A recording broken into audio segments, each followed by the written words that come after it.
এক কথাই শেষ, এত কিছু বুঝি না, কোনো লিক টিক দেওয়ার সময় নাই। কোটা সংস্কার হইব, এটাই শেষ কথা। যারা আন্দোলন করছে তাদের পক্ষে আছে, সমস্যা নাই, কোনো সমস্যা নেই। কারণ কোটা বাতিল চাই, এটা 20 বছর পরে আমারও কাজে লাগবে, আপনারও কাজে লাগবে, কিন্তু কেউ এটা নিয়ে মাথা ব্যথা করতেছে না। আর যারা বাধা দিচ্ছে তারা তো ফ্রিতে চাকরি হয়ে যায়, তার কোনো সমস্যা নাই। তারা বাধা দিল লস নাই, বাধা না দিলেও তারা লস নেই। তবে তারা লস এটাই, তারা যে মাইকটা খাইব এটাই বাস। এত কিছু দেখার সময় নাই।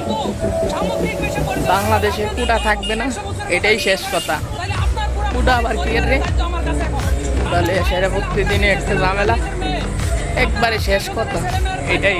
কোটা বাদ কি, যারা নিরীহ শিক্ষার্থীদের উপর হামলা চালাইতেছে তাদের নিন্দা জানাই। তারা মানুষ বলে আমার কাছে মনে হয় না, জঘন্য। এখানেই শেষ করছি।